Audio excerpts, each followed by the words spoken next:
New York, AP, Uconn was certainly expected. Yale, not exactly. Indeed, these are heady days for Huskies and Elis all over Connecticut, with two Nutmeg State schools playing in the East region of the NCAA tournament. And if both win second-round games Sunday, they'd even square off against each other in the Sweet 16 back in New England. It's just great. It's great for Connecticut. It's great for the state, said Dan Hurley, coach of top-seeded Uconn. I know we say Storrs Connecticut is the basketball capital of the world, and we don't run from that. But maybe just the state of Connecticut kind of feels like the basketball capital of the world and we add Storrs to New Haven. Maybe we stretch that a little bit right now.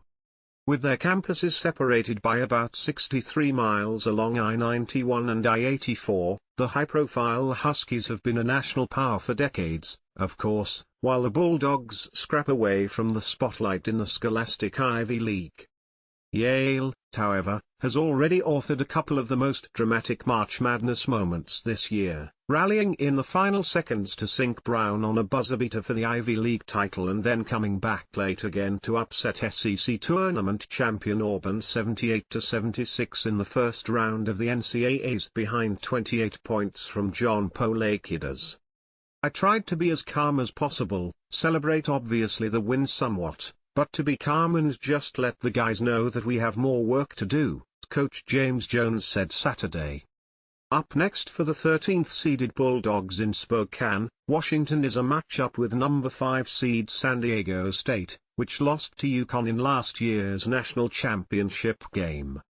Third-team AP All-American Jaden Ledee scored 32 points as the Aztecs, 25-10, held off number 12 seed UAB 69-65 on Friday. Yale had a big win yesterday, but they're not surprised to be here, San Diego State coach Brian Dutcher said.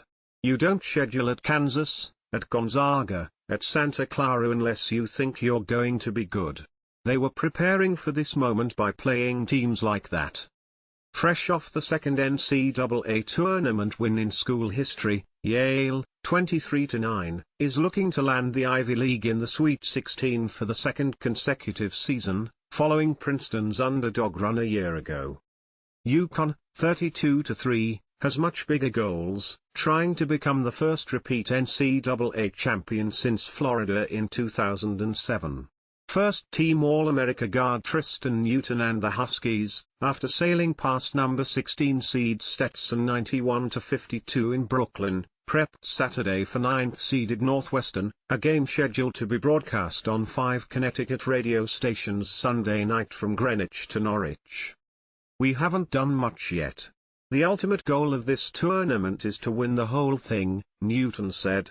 You know, the Big East, it was cool and all, but you can't get complacent when you're trying to go for an historic thing. High-scoring guard Boo Buier and the Wildcats, 22-11, outlasted number 8 seed Florida Atlantic 77-65 in overtime Friday.